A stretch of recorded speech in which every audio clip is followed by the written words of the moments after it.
Mesdames et messieurs, bonjour et bienvenue dans votre émission Culture Associative, votre plateforme de promotion et de présentation des activités des structures associatives au Gabon. Aujourd'hui, nous sommes accompagnés de l'ONG Les Guerriers du Social, représentée par mademoiselle Obonomoto Valvina.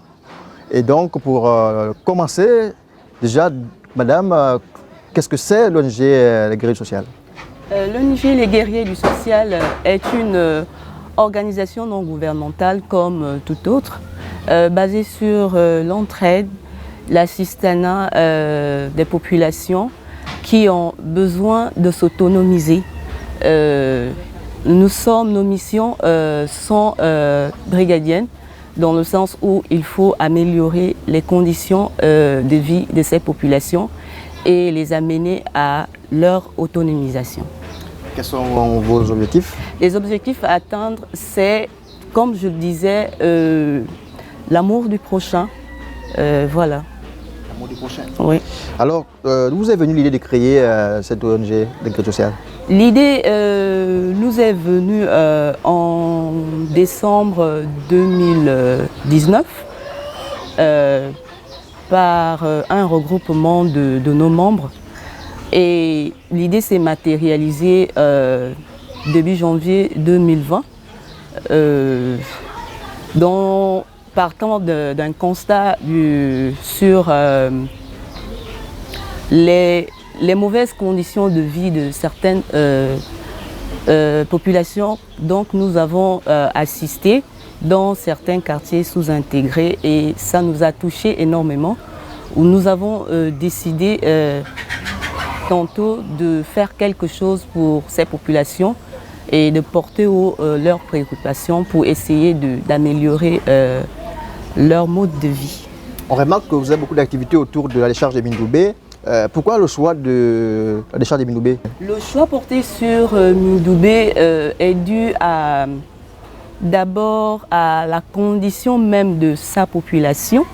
Nous voyons que Mindoubé est une zone complètement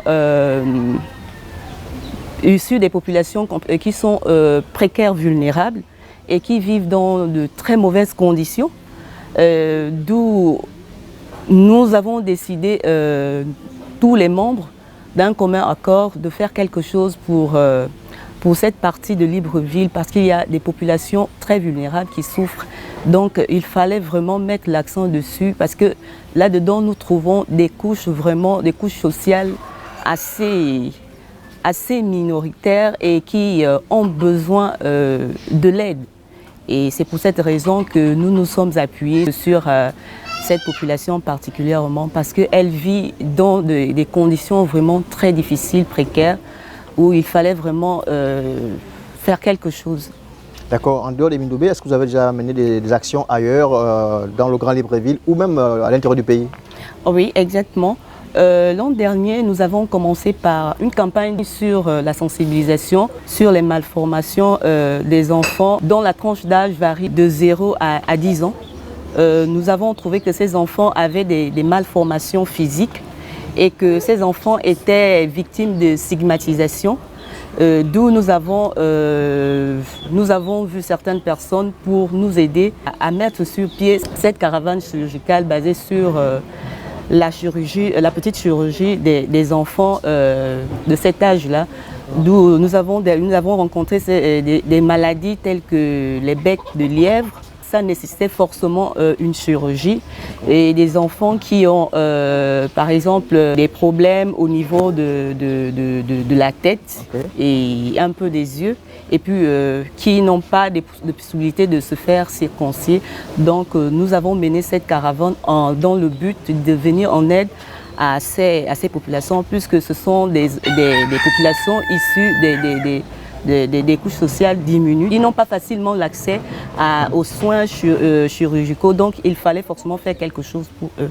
Quels sont les membres qui constituent l'ONG Les Guerriers sociaux? Bon, pour commencer, nous avons d'abord le bureau directoire. Nous avons d'abord la fondatrice qui est en tête, Madame Umbu Ongo Grace, qui est la fondatrice. Ensuite, nous avons un président qui n'est pas là.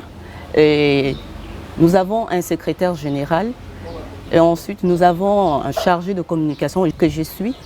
et un commissaire aux comptes et un trésorier et les membres simples. Et là-dedans, on trouve un mixage. On retrouve des étudiants, des entrepreneurs et des gens sans emploi, mais qui ont l'âme du bénévolat. Voilà, et l'entraide. D'accord, dites-moi, on voit qu'il y a beaucoup de monde autour de votre structure associative. Quelles sont les politiques que vous mettez en place pour qu'il y ait autant de monde autour de votre organisation? La politique, elle est simple.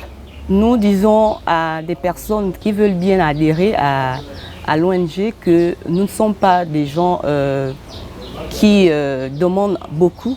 Il suffit juste de se porter volontaire et avoir en soi l'amour du prochain. C'est un peu ça. En fait. Depuis votre création, quelles sont les actions que vous avez déjà menées de manière concrète sur le terrain? Sur le terrain, nous avons mené des actions, comme je le disais tantôt. Nous avons commencé par une caravane chirurgicale basée sur la chirurgie des malformations physiques sur les enfants dont la tranche d'âge varie de 0 à 10 ans. Nous avons pris appui avec l'AGNAM GS pour les aider à accéder facilement à ces soins. Voilà. Alors, ce samedi, on vient d'assister à une de vos actions, une tunique pour un enfant. C'est quoi ce concept exactement?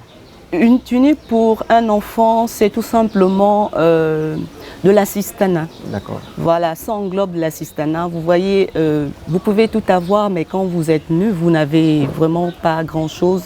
C'est pas bon. Donc nous, avec notre âme du social, de l'entraide, nous venons en appui à ces enfants qui ont besoin des denrées telles que le vestir. C'est très important dans notre société. On ne peut pas se promener nu. Il faut bien se vêtir.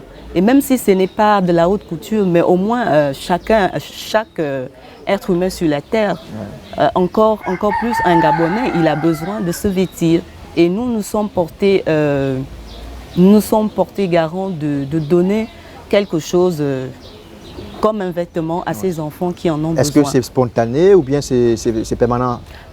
Nous pouvons dire que c'est spontané. D'accord. C'est spontané parce que c'est juste de l'heure et le reste viendra après. Voilà. On voit que pour mener toutes ces actions-là, ça demande beaucoup de moyens financiers. On a envie de savoir d'où vous viennent vos ressources financières. Quand on sait qu'au Gabon, généralement, les organisations associatives ont du mal à s'organiser parce que problème de finances. Qui est votre sponsor? Dites-nous la vérité. Bon, ce qui concerne les sponsors, nous ne pouvons pas dire exactement que nous avons toute la machine derrière nous. Nous faisons avec des moyens de bord. Mais on sent qu'il y a des moyens financiers derrière.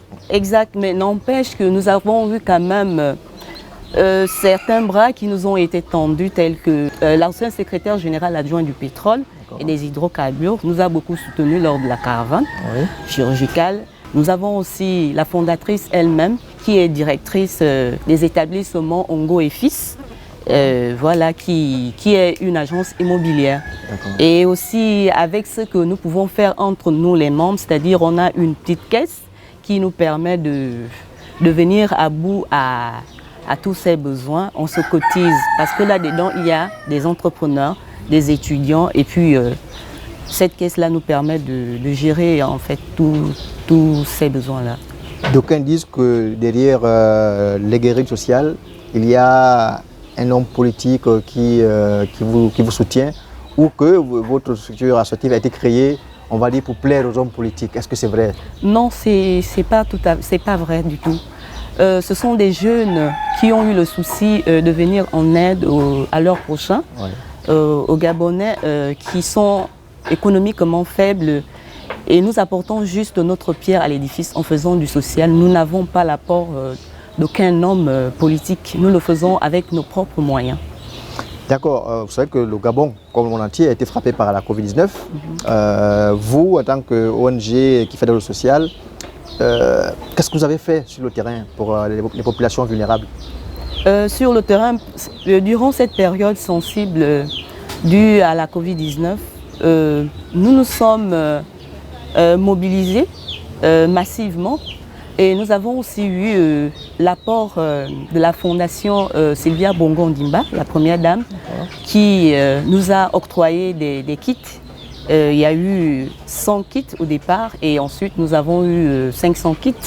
Et à travers ces kits, nous avons pu donner quelque chose à ces populations pour affronter cette période de crise. Et aussi, sans oublier les mesures barrières, nous avons eu la distanciation sociale, nous avons mis en œuvre la distanciation sociale sans pourtant en mettre nos vies en danger et celles des populations. D'accord, j'ai envie de savoir, est-ce que, en dehors de ce que vous avez fait maintenant, vous avez des projets, lesquels, les plus pressants, en termes d'objectifs? Si, parce que je voudrais d'abord décliner, notre devise à nous est donner de l'espoir aux enfants démunis, leur donner du sourire, d'où nous faisons des dons ponctuels pour l'instant. Et à moyen terme, nous avons des projets que nous allons mettre en place pour plus d'efficacité à la longue. Et quels sont vos rapports avec le ministère des Affaires sociales ou l'État de manière générale? Il y a un contact? Des actions communes? Nous avons de l'aide de la première dame, qui nous aide de temps en temps avec les kits. Et avec le social, le ministère des Affaires sociales, ce n'est pas vraiment ça. Mais nous avons aussi les eaux et forêts qui sont là pour nous aider de temps en temps, mais ce n'est pas beaucoup. Nous voudrions avoir beaucoup plus de partenaires pour nous aider dans la lourde mission. Le travail, il est énorme et une poignée de personnes ne peuvent pas vraiment combler tous les besoins de ces populations, d'où l'appui de l'État en faveur de... Comment faire pour adhérer à votre ONG? Nous avons un site que nous avons élaboré. Vous allez sur la page web Facebook Guerriers du Social, ONG. Ainsi prend fin notre émission Culture Associative tournée du côté de Mindoubé, à la décharge de Mindoubé. On nous revoit la semaine prochaine.